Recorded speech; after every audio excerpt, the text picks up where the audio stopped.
Hello and welcome to the Q&A video. So I had a review shot and plan, but it's a long weekend in Canada, well at least where I am right now, and I've had only like one day off for the past 2 weeks, and I took that day off to work on a project, so I didn't really have a day off for a couple of days, let's just say that. Therefore, I wanted to do a relaxed, not as heavily edited video, but don't worry, my reviews will be coming back next week.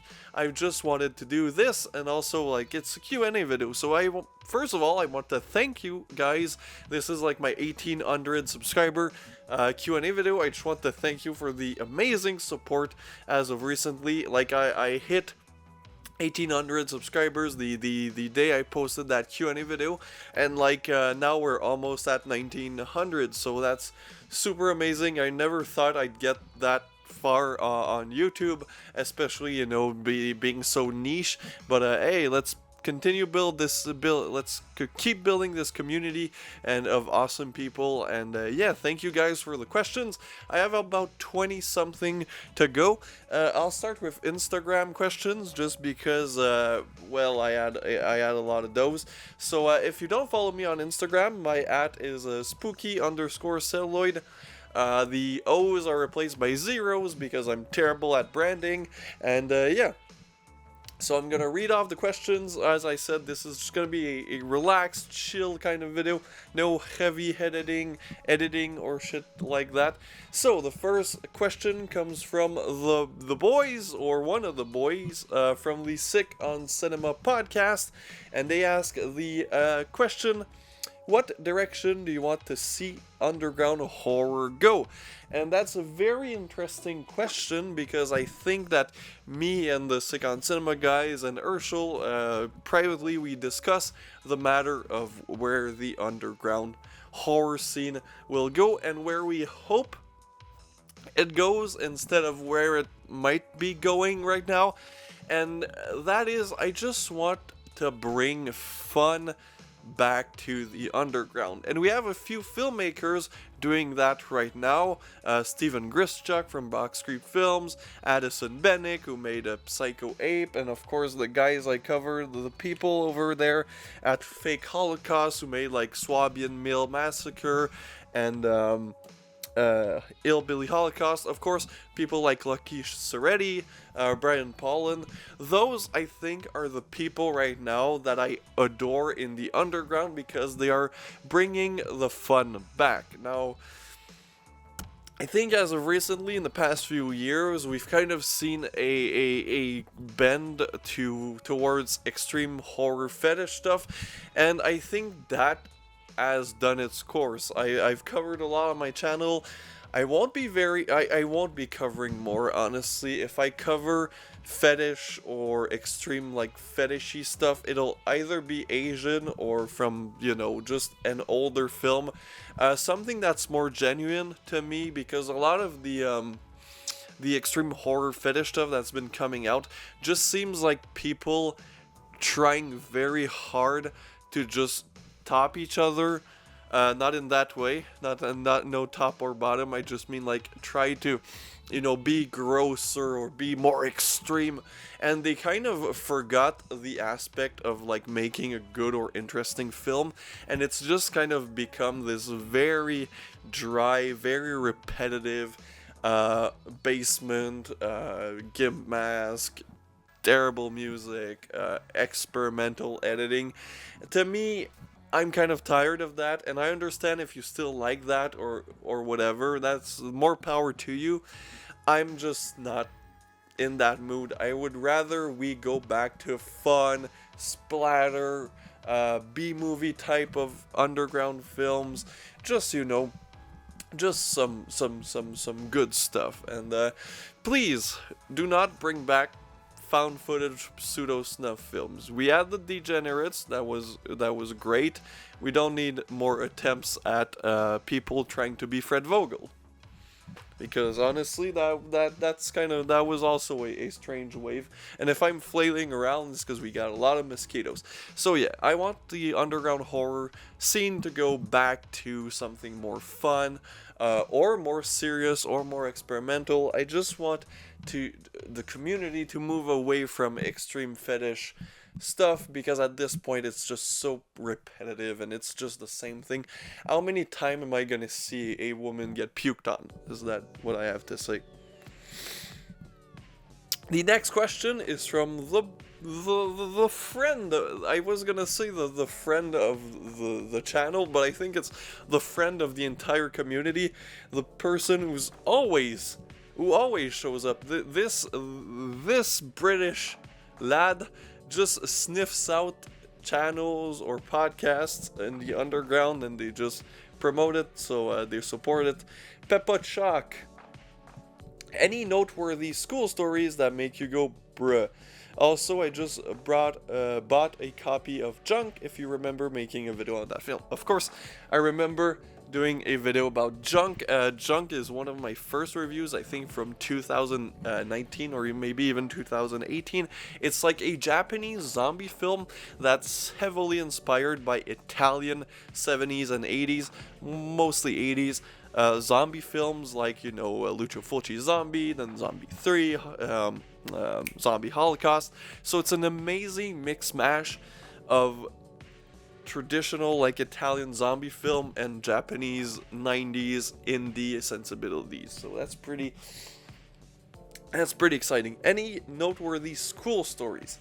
Now I haven't been to school in a while. I mean, like regular school. Right now I'm in university, and of course I went to college.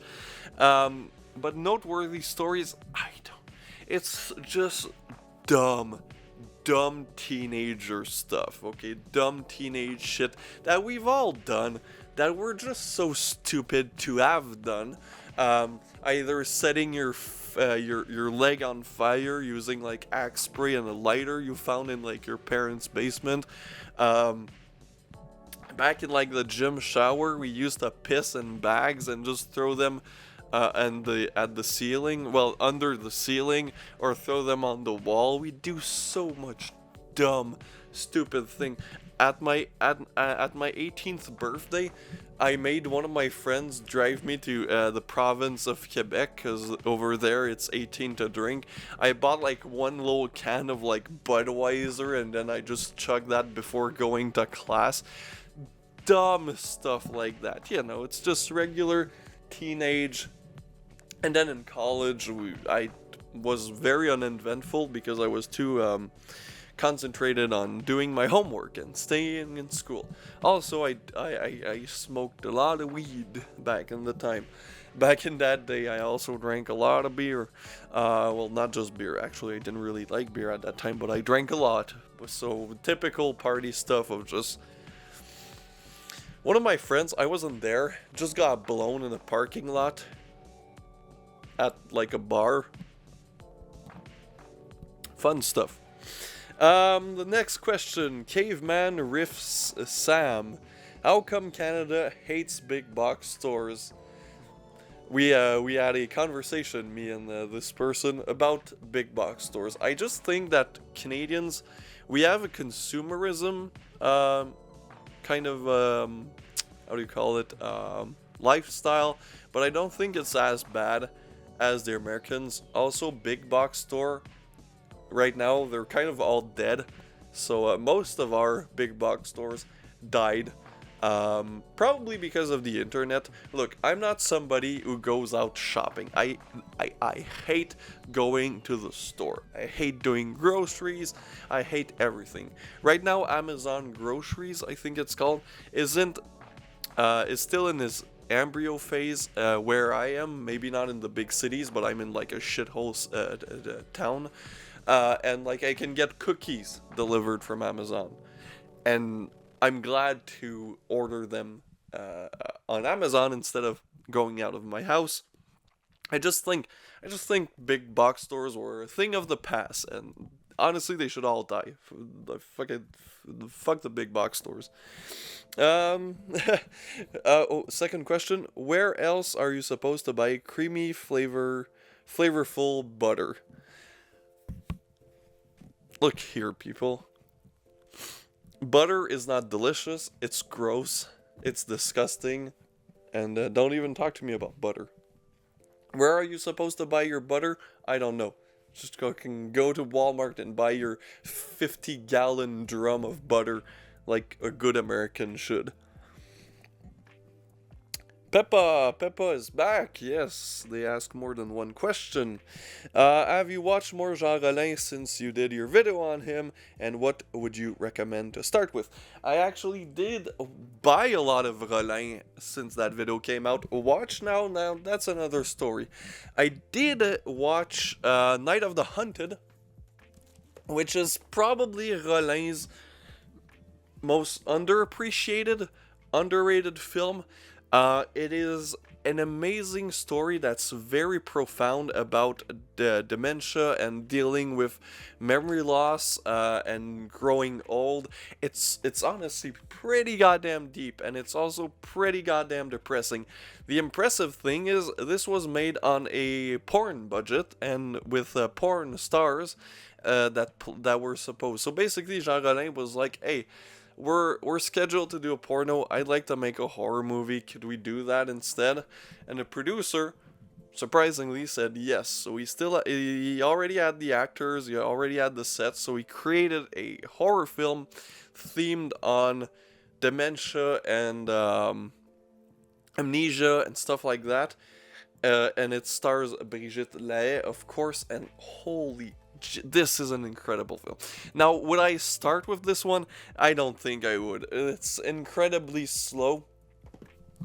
My perspective, even though I bought more, is still start with The Living Dead Girl. I think The Living Dead Girl or Grapes of Death are probably Rollin's easiest films to get into. They're fairly standard horror films from their era. Grapes of Death being, I think, late 70s, early 80s, and Living Dead Girl being 80s, so like they're easier to get in. They're not as Rollin-esque. And then you go into his vampire films, and you have a lot of fun. Reaper of the Films, the boy Aaron, who we had on the podcast. He's from New Jersey, but that doesn't exist. Yeah, he has two questions. Where were they going without ever knowing the way? That's deep. I think they were going to their local Honda dealership. Also, what new releases are you most excited for? Come on, people, you know the answer. You already know. I said the question that Aaron asked, and you already knew. It's the goddamn Emmanuel box set. I had it on pre-order as soon as it was announced. I was playing golf for some ungodly reason, and I pre-ordered it on my phone with like almost no service, but I wanted that goddamn box set. Which it's the only thing I'm excited for. I don't even know what else is coming out this year. All I know, I got mind on Laura Gemser. I just got my mind on Laura Gemser.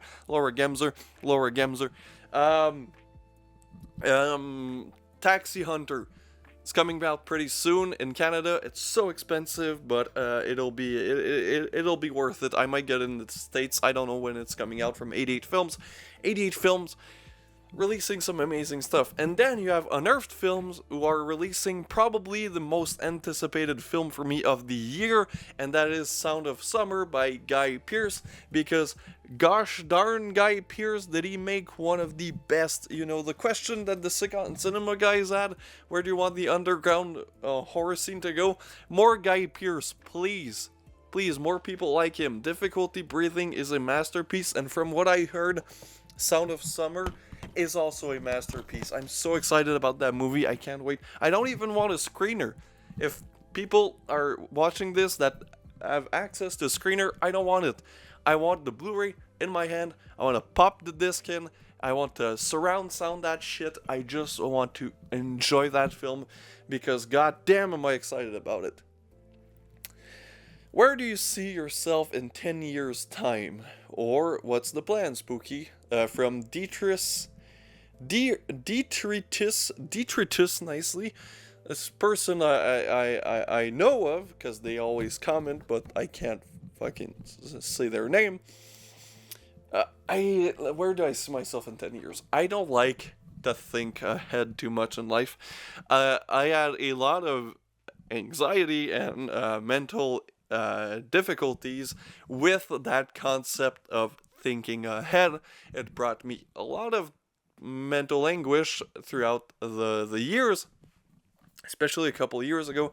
Therefore, I don't like to think about where I'm gonna be. Shit, not even next week. It's like when I went back to school 2 years ago now, I thought to myself, I'll just take it a semester at a time. So the most forward I think of is 4 months, the 4 month semester. And then you have people who ask me, like, what store I work with at, I meet people I knew from high school or teachers. So they're just like, hey, what you doing? And then I tell them that I'm back to school, and they're like, oh, what do you want to do with that? And I say an answer, I'm like, teaching, but in my head, I'm just like, I don't know. I'll see what I'll see. Of course, I would love this YouTube thing to work. If that was my job, I'd be happy as a pig in shit. But let's be honest, with the stuff I talk about, with the way I make my videos, with the language I use, I'm not expecting to grow an enormous audience. My ultimate goal would be 10k. I think 10k subscribers. If we had to put a number, I don't really care about a number, but if we had like the ultimate number where if I hit that, that's all I would ever want, would probably be 10k. However, I am thinking of doing more out of the box or out of movie review stuff, like more, not mainstream videos, but more outside videos, and not changing my content exclusively to that, but like once a month, once every 2 months, just make a video. I would love to go explore abandoned places, weird shitty motels, stuff like that. Just, a couple typical YouTube ideas, but just things that I'm curious about. Would I like to return to one day make a short film? I think I feel like I really want to right now. I just don't have any ideas, and I don't have a crew or friends that would be participating in such project. So I'm really just thinking, what am I doing next? Like on YouTube, the weekly reviews, those work. It's not too much work for me. I would like to start streaming again, but it's like I'm so right now with like the podcast. I have to watch movies for the podcast. I have to watch movies for my reviews. I have to watch movies for some other projects, and then and in between that, I have to edit the videos, and then I have to work. So it's a lot on my plate. But if ever I have some more time the next few months until like September, I would like to maybe start streaming again, maybe little streaming sessions of like an hour or two. Yeah, but I don't really have plans for 10 years. That's fucking far. In 10 years, I'll almost be 40, so that's depressing. Alright, guess who's back? Yes, I just ate an entire pizza and I'm still hungry, and I just realized that I didn't talk into the mic. Yeah, so we were at DBZ Fan 99. Now, I don't know who DBZ Fan 99 is. All I know is he's a weeb, because his name is Dragon Ball Z Fan 99. Probably because he's born in 99.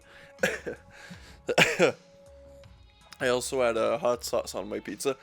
What are your top 5 favorite albums of all time? Now, that is a good question there, little Dragon Boy. It's hard to figure out just because I'm not much of an album guy. I mostly listen to just singles.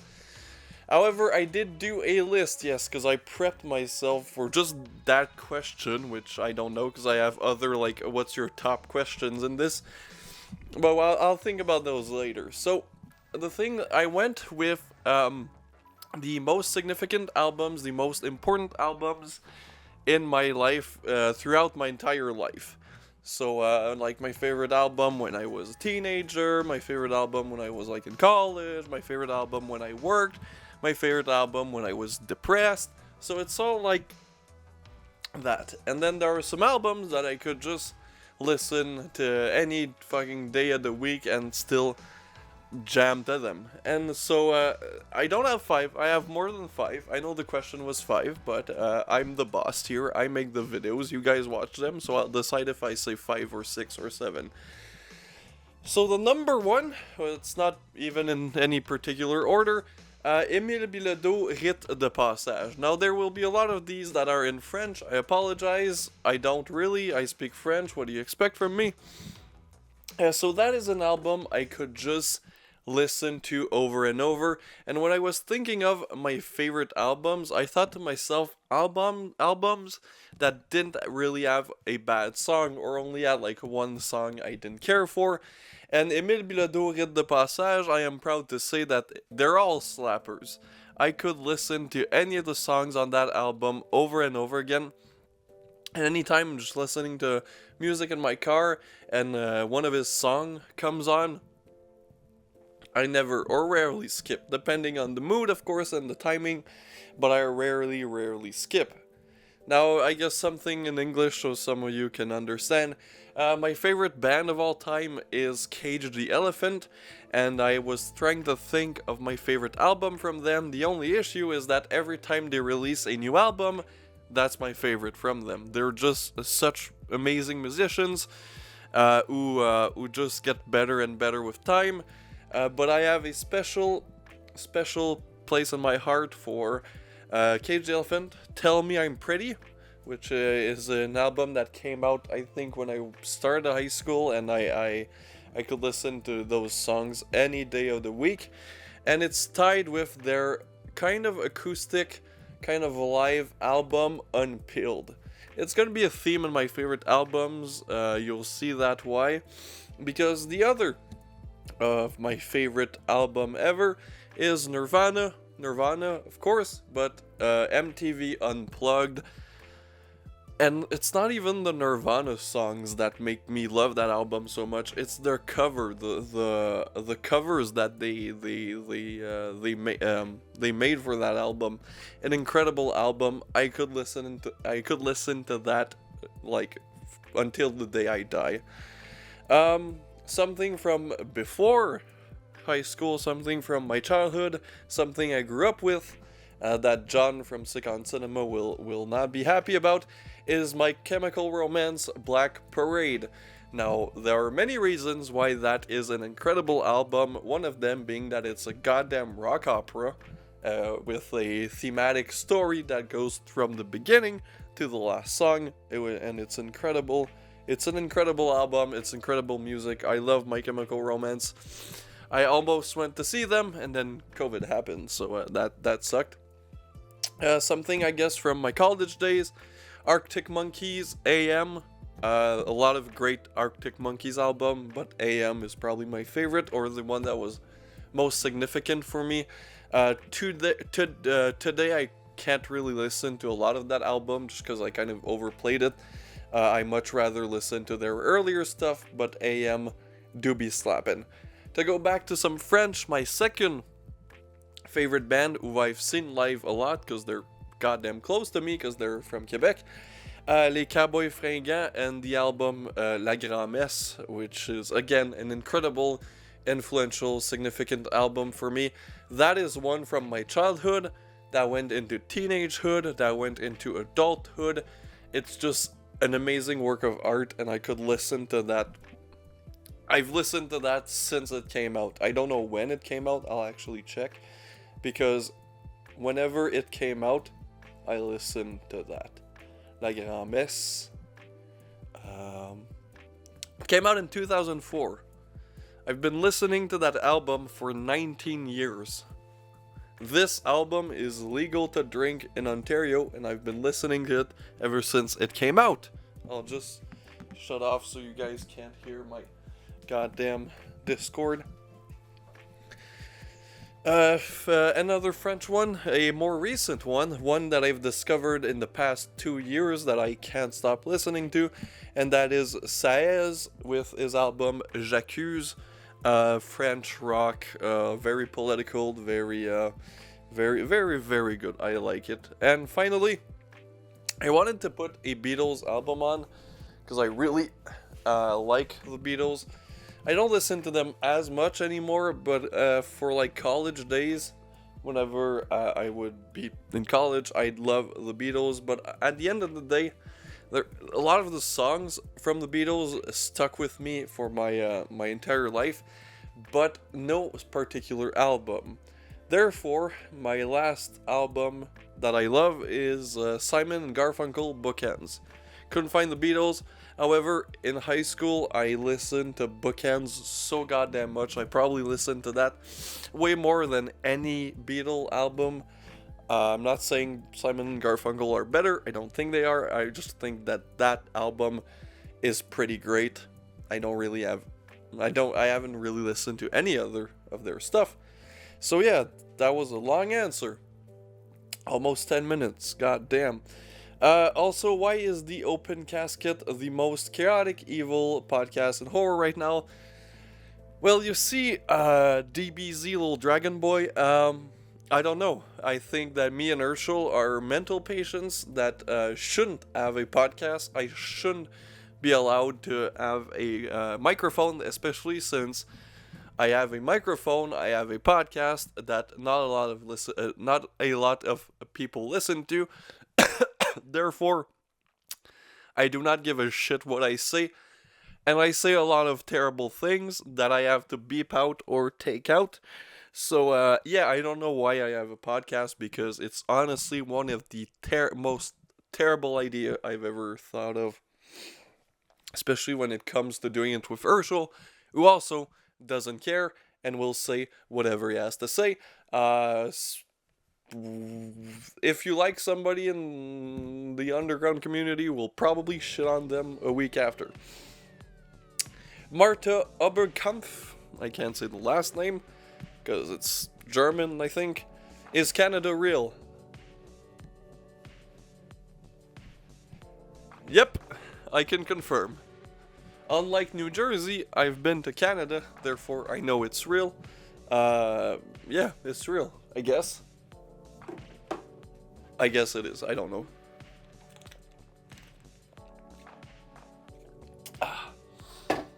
That's a lot of talking. Alright, Shock and Schlock next. That goddamn sexy, beautiful man. Shock and Schlock, or Urshel Gilles. Why do your nipples look so delicious? 'Cause they are. Trust me, they're quite good, as I've heard. Never had complaints. Why am I the better half of the Open Casket? I'm not sure about that. Urshel, you gotta calm down there. Slow down there, buddy. Who records the goddamn show? Why did my father leave? Well, knowing you, Urshel, you shouldn't have to ask the question why your father left is pretty obvious.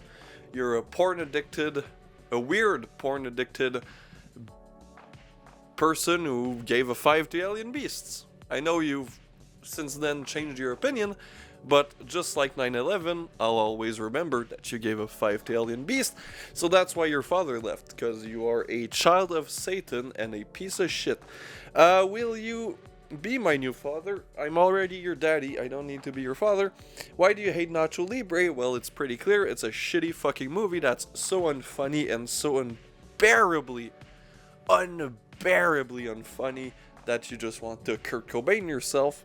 And if I hear Nacho Libre, or if I see another gif of goddamn Nacho Libre, I'll lose my shit.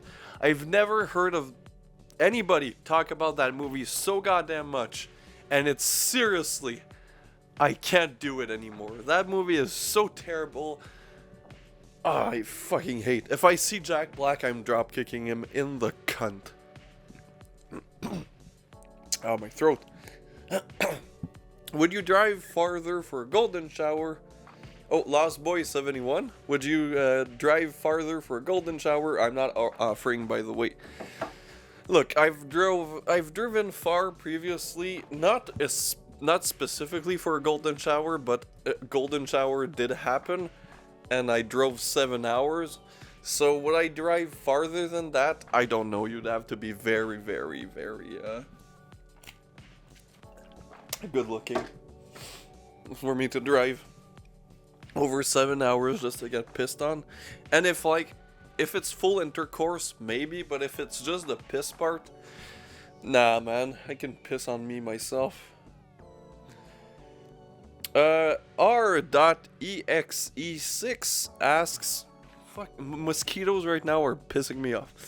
When did you first fall in love with Laura Gemser? And that is a good question, because I was trying to think as to when did I discover Laura Gemser, and I have no clue, honestly. I don't know how that ever ended up as becoming a thing, because I don't remember. I think it's just I when I was discovering the more obscure Italian stuff, there were a few directors, of course, that come up whenever you look for them, and one of them being Bruno Mattei, and I'm pretty sure I discovered Laura Gemser not even through an Emmanuel film, but through this film, which is one of the first, not the Blu-ray, but the DVD of this. It's one of the first exploitation, Italian sexploitation women in prison film I've ever bought. That is Women's Prison Massacre, of course, by Bruno Mattei or Gilbert Russell. It's Bruno Mattei. And yeah, I just the intro to this film with the kind of play they're doing with their makeup, their split makeup, as there's this really pretentious narration over, and then we cut to Laura Gemser. I saw her and I'm like, holy shit, who is that? And I need to know. Thank God Laura Gemser was in so many movies, because I was very glad when I discovered who she was and what she did. Because Emmanuel, I know of the French version with Sylvia Cristal. I don't care about that. Those look like your typical boring sexploitation films that, it's just, oh, woman, reporter goes somewhere, sex happens. The reason why I like the Joe D'Amato, Laura Gemser, Emmanuel film so much is that, yes, there is that, Emmanuel reporter goes somewhere, sex happens, the end. There is that, but made by an Italian. So it's not just that, it's not just a boring things happen, sex happens. No, it's insanity. It's Emmanuel in the Last Cannibal World. It's Emmanuel in America, for fuck. It's a not pseudo snuff. It's a film about, it's an Emmanuel film about a snuff ring and prostitution rackets and slave trading.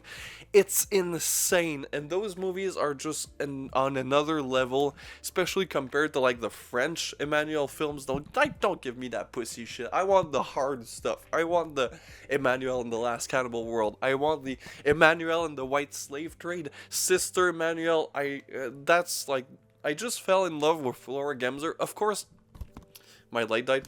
Of course, because of her look, she is a gorgeous, beautiful woman, but I also like the way she portrayed the character and the way she seemed to be so positive about her sexuality and unbothered by what she was asked to do for the film. So that's why I fell in love with Laura Gemser. I'm gonna change my light, and my balls are itchy. The mosquitoes are still annoying, and oh, that is bright, boys. We'll just tone it down a little. Alright, so next up, Carl.kr.07, who originally asked his questions on YouTube, but YouTube was like, no vulgar language, because his first question is simple: tits or ass? Now, I've always thought of myself as an ass man. I mean, I am, but as of recently, in the last couple of years, I've kind of grown and kind of changed my tune, where I think I might say tits, but I also really like asses. And the question implies that both cannot be an answer, even though that is clearly the correct answer. But if I had to say I had a preference, I'd say ass, because it's still the concept of the ass to me is more intriguing than the concept of the tits, whereas tits are fairly, I think people have been fans of tits for longer than they have been fans of ass. Therefore, we have this evolution in society where we're driven more towards the ass now. Um, but I do think that historically, if you're a tits man, um, you've had more for you. You had things made more for you. But I think if you wear an ass man, you wear kind of the underdog. But I think it's starting to change. I think society is starting to prioritize the ass, which is a very interesting societal concept. I definitely do agree that ass are in style, but do I think that that the societal thinking of ass is gonna last for long? No, I think that we'll go back to tits probably in a couple of years. I think this ass thing is just a fad, like flat stomachs were, or like legs. I think as a society we will always go back around to tits, because tits are great. Yep. Would you rather spend a night with Brigitte Lahaye or Soledad Miranda? Now, you're asking a very poignant question there, Carl. On one end, you have Jess Franco's muse, and on the other end, you have Jean Rollin's muse, which I know Brigitte Lahaye did films for Jess Franco. However, she was more associated with Jean Rollin, being a French adult actress. She worked more with Rollin, who was a French director.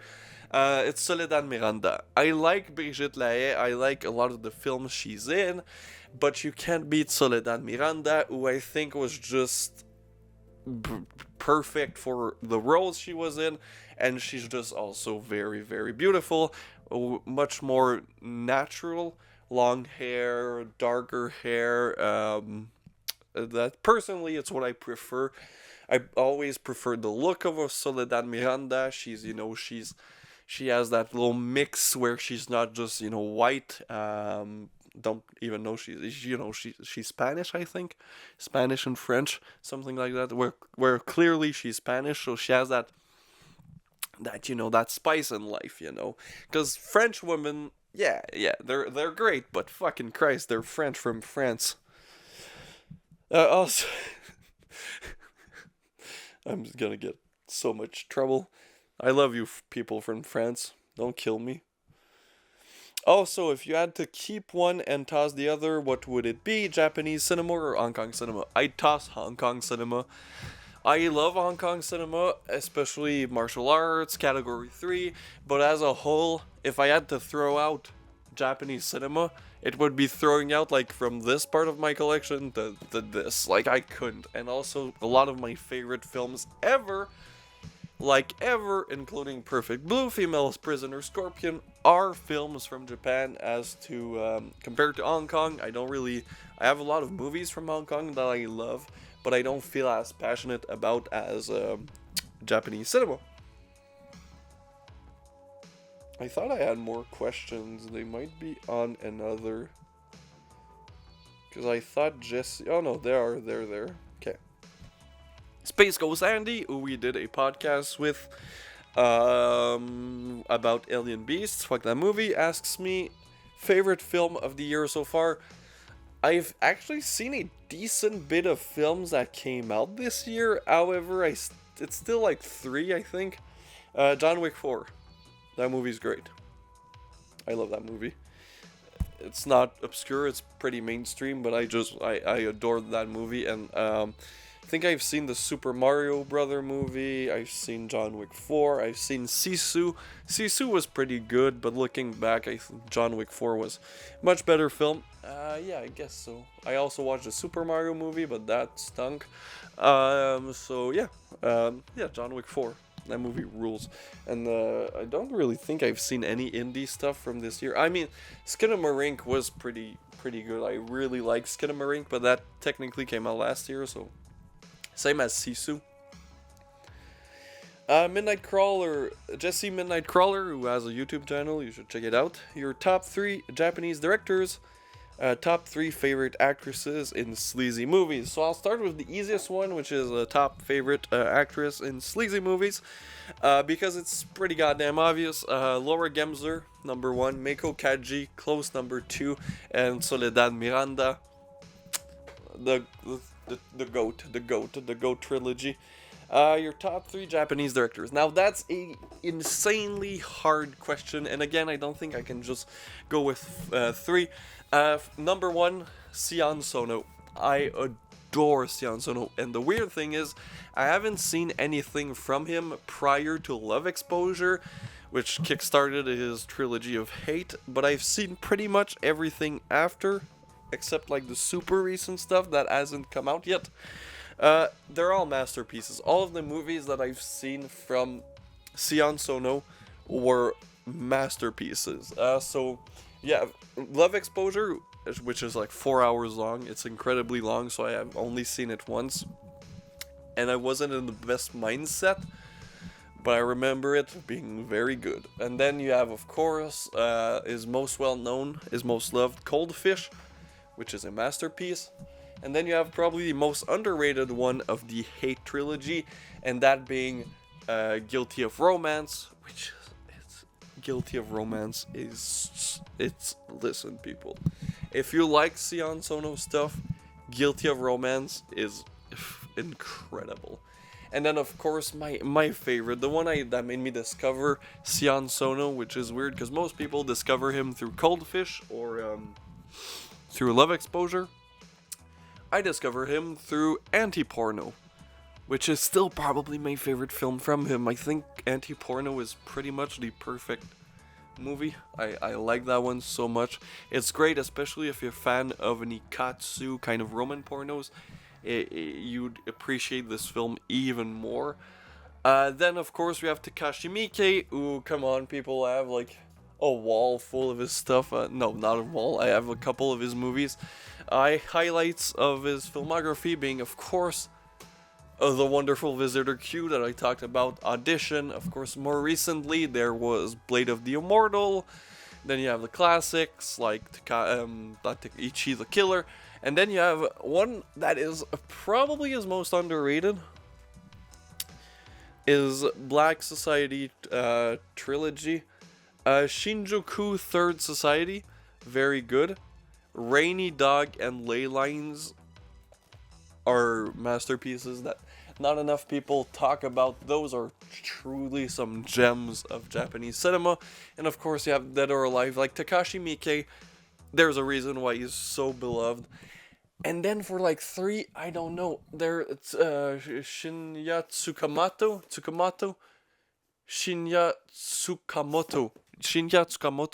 I've only seen 3 films from him, but they were all masterpieces. Tetsuo, I've rated way too low, but Tetsuo was kind of like Eraserhead to me, where at first I was like, oh, it's really good, but like it's not great. And then 6 months later, I'm just thinking about Tetsuo just randomly, which proves that it's an effective movie. And then, of course, Tokyo Fist, which is probably my favorite movie I've watched this year, that I've discovered this year. And recently I watched Bullet Ballet, which I need to rewatch by just focusing on it, because I think I was distracted with a lot of things, but already just being distracted, I really loved it.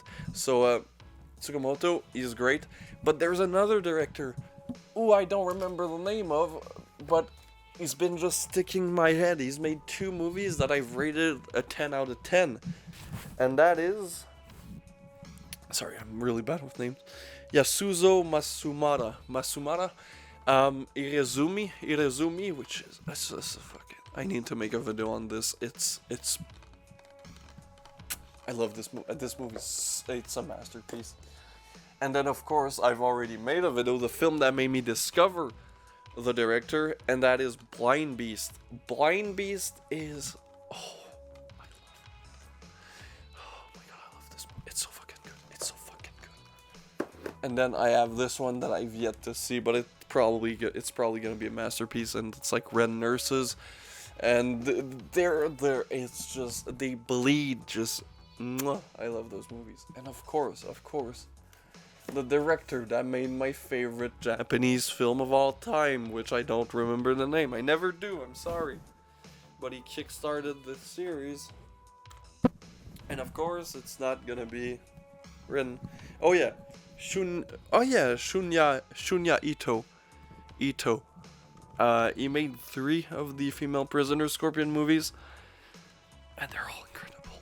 So he's a great. So Japanese directors, I'd say that. It's the number 3 is. It's hard to say, really. Finally, for Instagram, obscure_flicks asks me your top 5 gore underground flicks.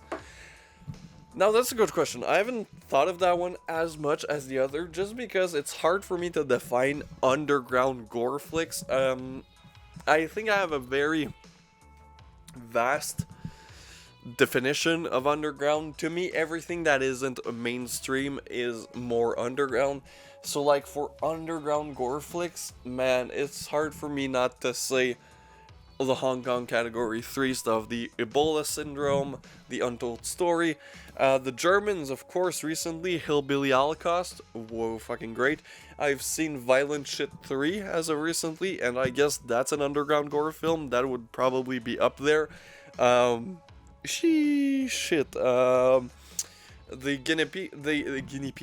guinea pig films, probably Flowers of Flesh and Blood, being probably my favorite of the gore ones. There are the American guinea pig films, which are good for gore, but in my opinion, lackluster movies. But, you know, if you're just looking at gore, of course, Song of Solomon, incredible gore, incredible effects, mediocre film, but yeah, that'll get me in trouble. But yeah, that's yeah, of course. Shit. The Adam Albrand stuff is pretty good, but are those gore films? 100 Tears. It's like a masterpiece of gore. Again, it's great gore. It's a great gore film. As a whole, it's okay. It's pretty good, but not anything special. Of course, the old school stuff, the Fulci stuff, these fucking mosquitoes. I'm gonna blow my fucking. Of course, the Japanese stuff. Like, there are so many good gore film that surround gore.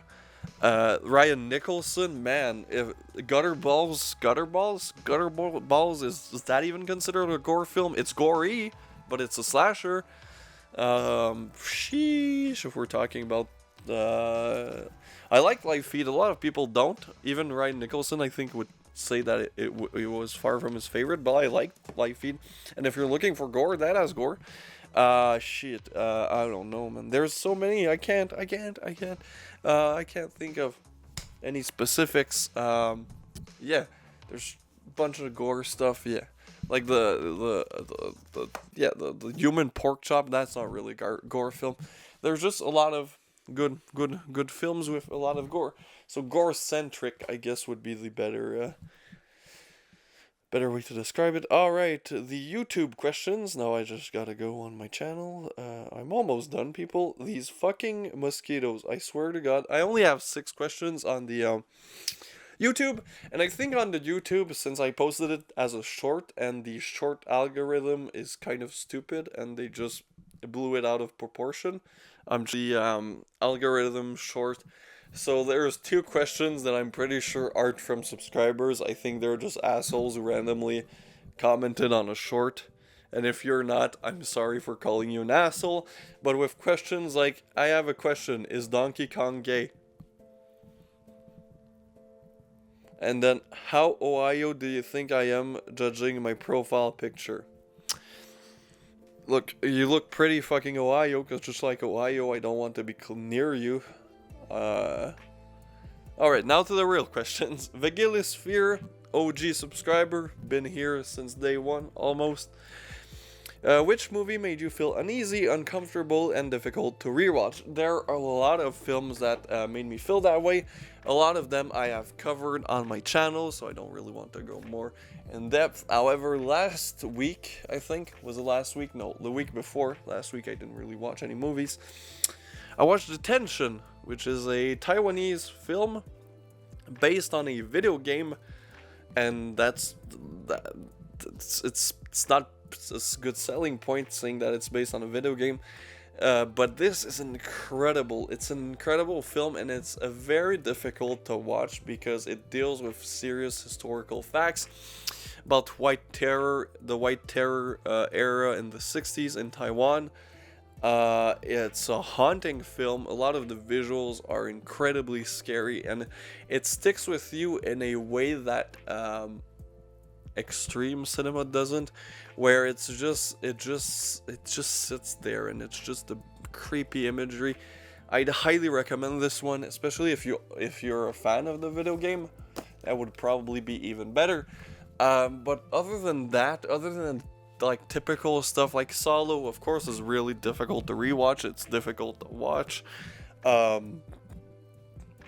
Typical stuff. August Underground is difficult to rewatch, not due to content, but because A, it's bad, and 2, it gives you a headache.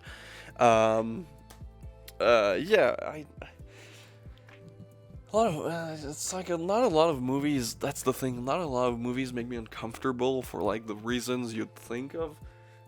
Most of the movies that make me uncomfortable are films like Detention, The Ring, the original one, and Ju-on, where they're just creepy and they, go under your skin. But like, I've never watched a film that was supposedly so disturbing that I was like uneasy, really. Like, other than the Blood Runner Zero, because that's just, I don't like real blood, so that makes me uncomfortable, but like, other than that. What is your favorite, and then we have, I hate how YouTube just gives you the ads of people. So like, I'm like, Fran Perkovic 6430. I'm sure that's not their name. What is your favorite film from the Italian cannibal subgenre? That's a good question. Now, we all know it's Cannibal Holocaust, but let's think outside of the box now. Me and you, we're gonna think outside the box. So, there is one that I adore that not a lot of people talk about, and that is Massacre in Dinosaur Valley. It is a cannibal film, technically. It's so much fun. It's ridiculous. It's cheesy. It's sleazy. Cannibal Ferox is pretty goddamn close to Cannibal Holocaust. I like to define Cannibal Ferox as Cannibal Holocaust, but fun. Of course, Emmanuel and the Last Cannibal World.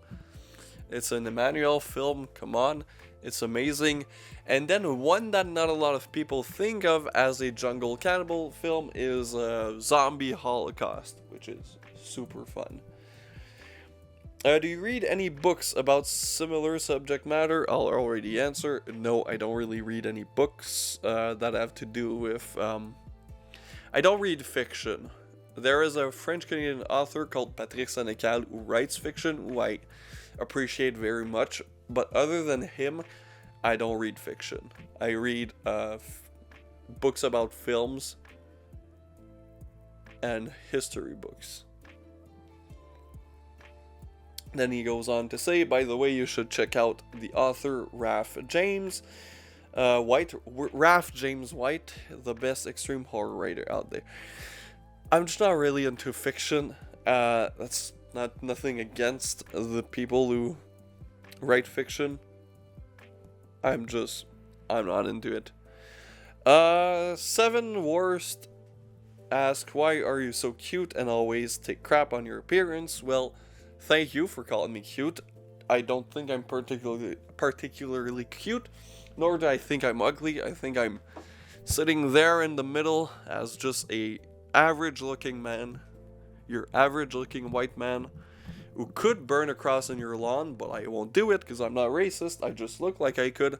But thank you for the compliment. And why do I always take a crap on my appearance? It's simple self-deprecating humor, which I've learned to do to avoid getting bullied. After elementary school, when I went to high school, I decided that I will not let other people bully me, so the best way to counteract the bullying was to make jokes at my expense, which, by the way, worked. So that's that's something. That's something to say about that. But yeah, it's just a form of self-deprecating humor. Do I think I'm hot shit? No. Let's be fucking honest there, buddies. I don't think I'm a fucking sex symbol there. Do I think I'm ugly? No, I think I'm just fucking average looking. And I make fun of the fact that I'm just lazy when I do these videos. I haven't shaved in this. I didn't shave either. I could work on my appearance, you know, like I just came back from work. I'm fucking greasy as fuck. It's hot. It's sweaty. There are so many mosquitoes. I could take care. I could look better. I just don't, and then I make jokes about it. And then the final question by Def69169. Is there a movie that you had to turn off because it was too horrific for you? Not recently. Not recently. As of recent, I haven't done that because, not even to like say I can take a lot, but I'm desensitized to a lot of things in films now.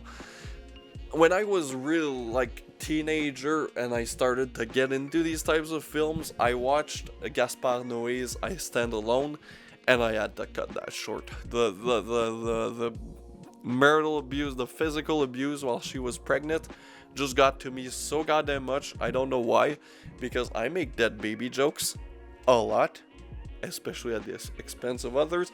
But I couldn't do it. It was too well made. It was too realistic. It was too well shot. The characters up to that point in the film it's an incredibly well made film. So you just, you know, you follow the character, you see them grow, and then you see that happen. Made me super uncomfortable. I had to turn it off. But as of recently, I've pretty much even when I hate movies, I don't turn them off because I'm like, I'm already here. There's nothing that's been like too extreme.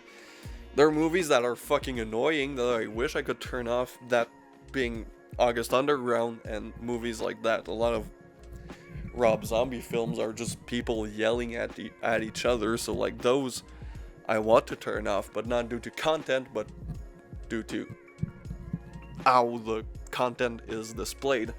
That was the Q&A, people. I had a lot of fun. Hope you learned a lot about me.